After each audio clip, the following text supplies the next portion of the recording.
é o Evangelho segundo Jesus, o Cristo, eterno de Deus, Salvador de todos os homens, especialmente dos fiéis, o Cordeiro, a grande dádiva, o sacrifício, a explosão da vida, por amor de nós.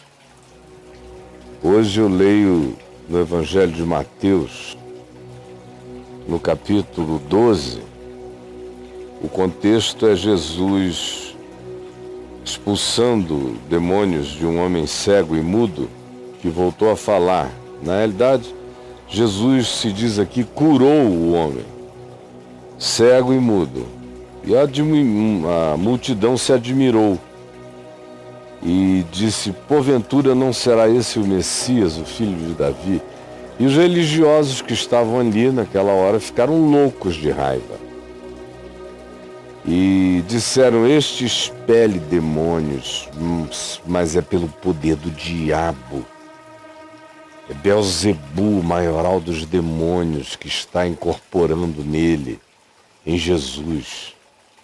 Jesus, que estava longe dos fariseus, mas conhecendo-lhes os pensamentos, guarde isso, conhecendo-lhes os pensamentos, porque é um padrão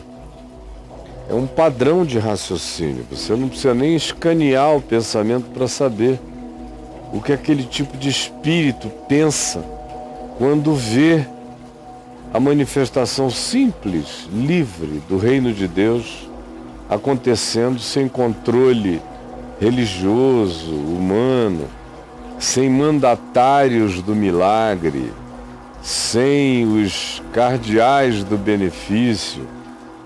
Simplesmente como Jesus fazia, chegou cego e mudo, saiu vendo e falando, e não foi enviado para lugar nenhum, e nem se disse a ele que ele tinha que voltar para prestar contas ou pagar qualquer coisa. Simplesmente se vai, livre, como o Evangelho faz acontecer. Então, esse tipo de gente que vivia do controle, não pode ver a multidão celebrando Deus no não controle. Deus na não gestão religiosa é inadmissível. Então eles falaram com o outro: isso é um possesso de Beelzebu. Ele incorpora o principal dos demônios. E Jesus, conhecendo-lhes os pensamentos, disse: era uma maquete, era um padrão de pensamento, era quase um protocolo de pensamento, era uma sistematização previamente definida nas mentes desses indivíduos todos. De modo que, como eu disse, não só Jesus conhecia os pensamentos, mas nesse caso não precisava conhecer os pensamentos, sinceramente, conhecendo essas figuras que iam atrás dele só perturbando e rosnando. Ele sabia qual era o padrão do pensamento deles. E disse acerca deles, da ilogicidade do que eles estavam dizendo, disse: olha aqui, todo reino dividido contra si mesmo, um reino, um governo, onde um diz uma coisa, outro diz uma coisa, o outro nega, é aquela confusão. Todo reino, todo governo dividido contra si mesmo não subsistirá. É como uma cidade em estado de guerra civil. Se autodestruirá. Ou é como uma família, uma casa dividida em ódio, em briga contra si mesma. Não vai subsistir, prevalecer. Não durará, acabará essa família. Portanto, sejam pelo menos inteligentes vocês que me acusam. Porque se Satanás, que é o que vocês dizem que está me incorporando, se Beelzebu, incorporado por mim, decidisse agora expulsar demônios, significaria dizer que ele seria como um governo dividido, uma casa dividida, uma cidade em guerra civil. E o diabo tem uma inteligência superior à de vocês. Vocês é que são burros.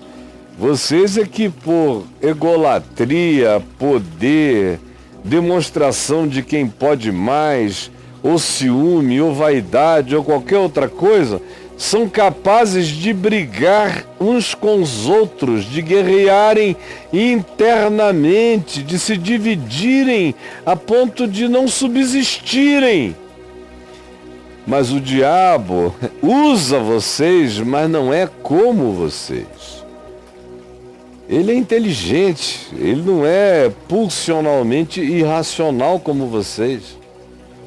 Porque se Satanás, Belzebu, está expulsando demônios, é como se Satanás estivesse dividido contra si mesmo. É como se houvesse uma guerra civil no inferno. É como se na casa do diabo ninguém se entendesse a respeito do mal.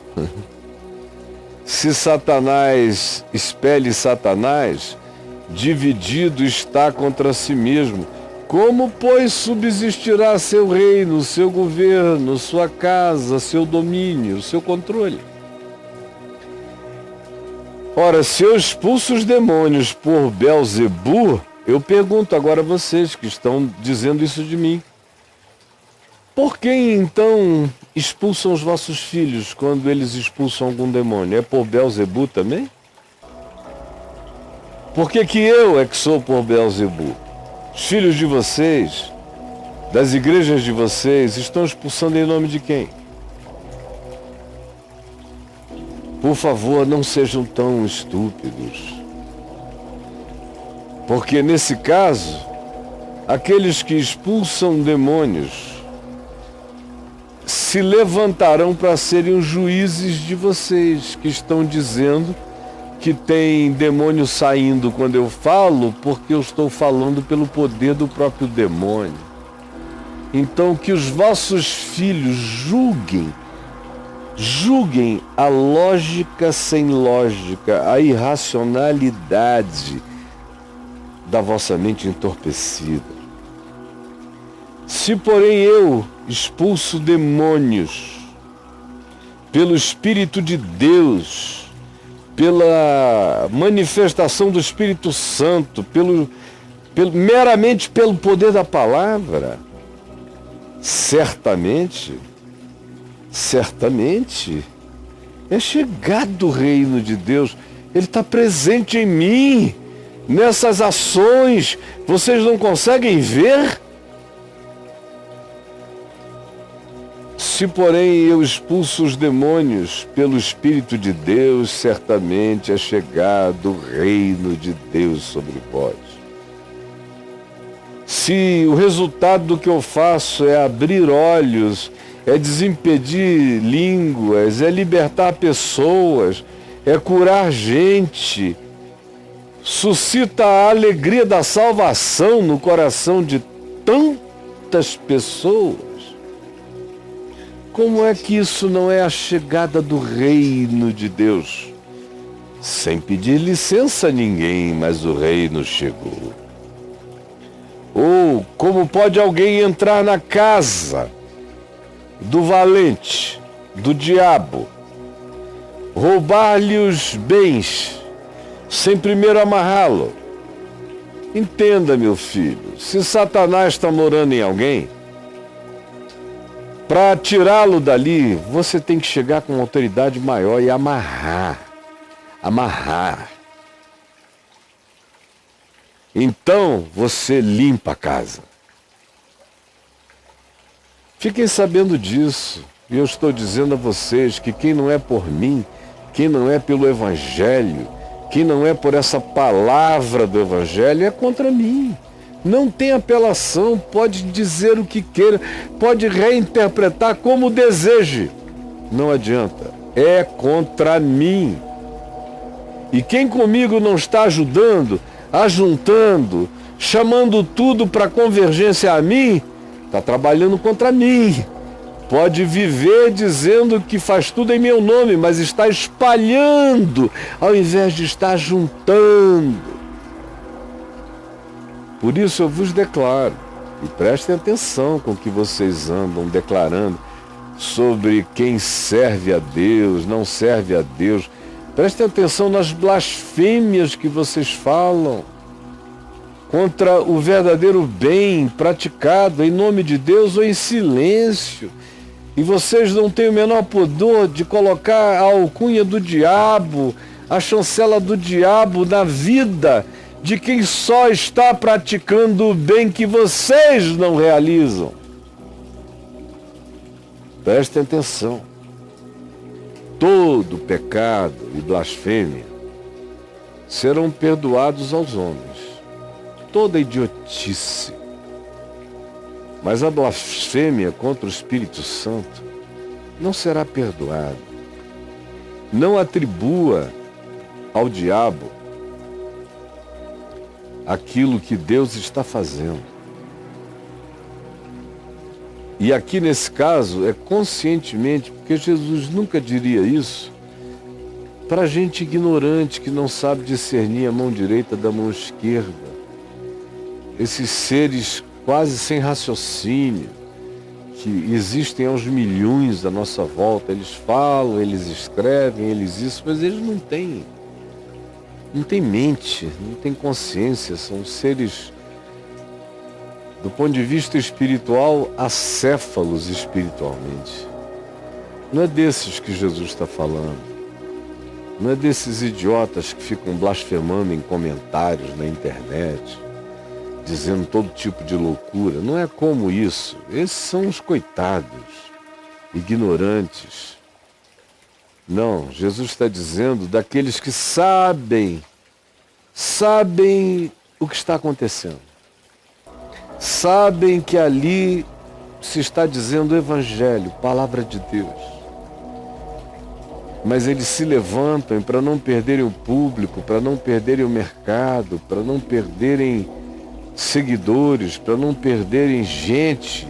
Eles começam a dizer que o diabo é que age em você, que você fala pelo diabo, que Satanás tomou conta da sua mente. Mas eles sabem que é mentira.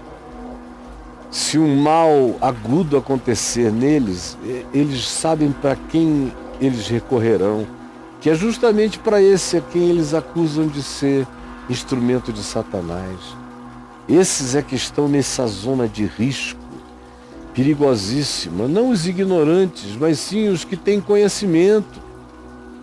E assim mesmo tentam te destruir, acabar contigo, fazer você falar pela inspiração de Satanás, é até onde eles conseguem chegar. E Jesus disse: cuidado, porque se alguém proferir alguma palavra contra o Filho do Homem, contra o Evangelho, que é a expressão do Filho do Homem, contra o ensino de Jesus puro e simples, tomem cuidado, porque todas essas palavras ditas contra o Evangelho,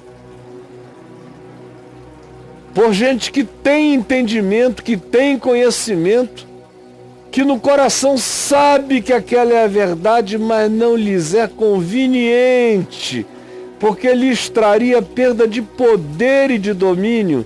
Por isso eles proferem palavras blasfemas contra o Filho do Homem, ou contra a palavra do Filho do Homem, contra o Evangelho do Filho do Homem. E Jesus disse: olha, se fizerem isso, ser-lhes-á perdoado. Eles serão perdoados. Eles sucumbiram a essa loucura. Mas, quando eles dizem que a ação de Deus curando gente, libertando gente, salvando gente, iluminando gente, perdoando pecados, é trabalho de Belzebu, é trabalho de Satanás, nessa hora, eles estão pecando contra a essência de Deus. Porque quando eles pecam contra o Filho do Homem, Eles podem não gostar da minha cara, podem não gostar do meu cabelo, podem não gostar do tom da minha voz, podem achar que eu pareço com alguém que eles odeiam, podem fazer transferências. É o mundo psicológico, é o mundo da história, Jesus disse.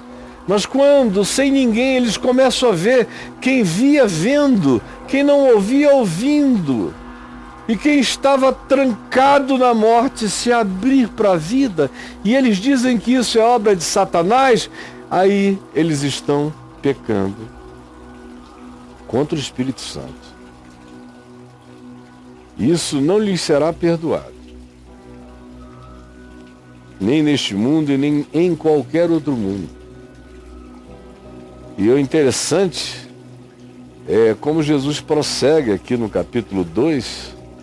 Eu já tinha fechado, mas me lembrei quando fechei que vale a pena reproduzir o que está dito aqui. Olha só como ele prossegue. É a sequência disso, é dizer, verso 33.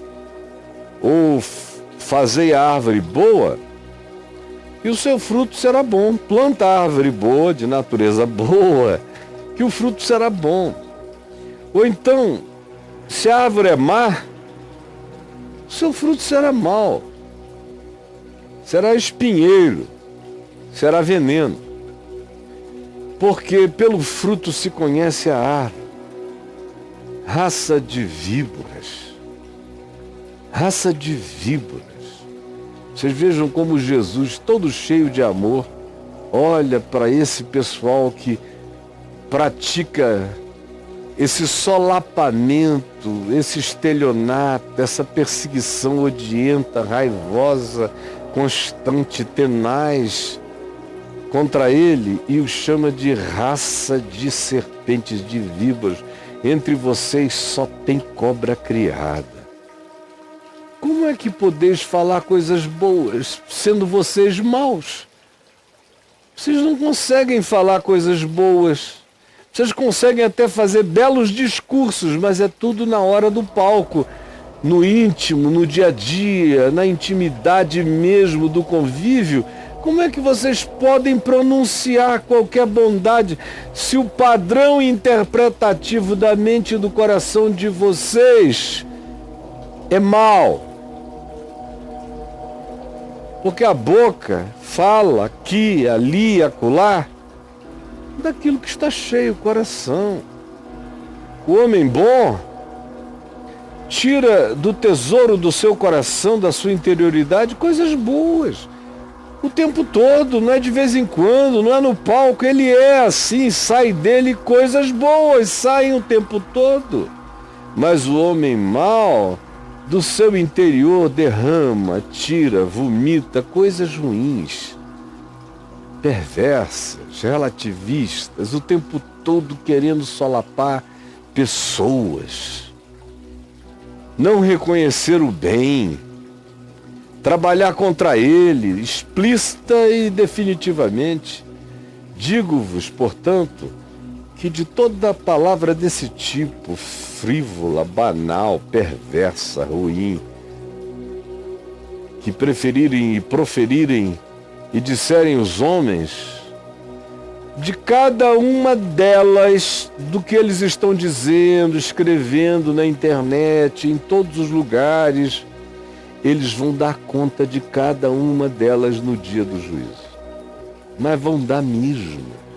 Você que está brincando de falar, agredir, blasfemar, você vai dar conta de cada coisa. Tua língua vai conhecer o poder da verdade eterna, entendeu, meu filho? Porque pelas tuas palavras tu serás justificado, porque com a boca se faz a confissão a respeito da salvação sincera, e pelas tuas palavras tu também serás condenado sem apelação. Todo mundo que está me vendo aqui ou vai me ver, que diz que crê em Jesus, saiba, ou amigo, você controla a sua língua para ser de Jesus, ou você vai ter a tua língua torcida na eternidade. Quem está dizendo isso é Jesus, quem ressuscitou dos mortos. Se Jesus é Deus, se Ele ressuscitou dos mortos, isso vai acontecer contigo. a menos que você se arrependa no pó e na cinza na presença de Deus. Senhor Jesus, eu pessoalmente, tu sabes, estou cansado de ver a maldade, a perversidade que não para, essas bocas nojentas, amaldiçoantes, cheias de ortodoxia produzida, gerada no inferno. Porque tudo que procede deles é mal, é diabo, é juízo, é mentira, é inferno. E acusam os outros de serem endemoninhados enquanto eles mesmos andam como filhos do diabo no mundo. Tem compaixão, porque grande é o juízo que se acumula sobre nós. Grande é o juízo que se acumula sobre nós. Porque ninguém brinca frivolamente com palavras sem que venha conhecer não o juízo dos homens, que é tolo, bobo e pequeno, mas conhecer o juízo desse que falou o que falou e que ressuscitou dos mortos para provar que não estava brincando acerca de tudo quanto disse. Ajuda-nos a entender antes que sejamos arrebentados. É o que eu te peço, em nome de Jesus. Amém.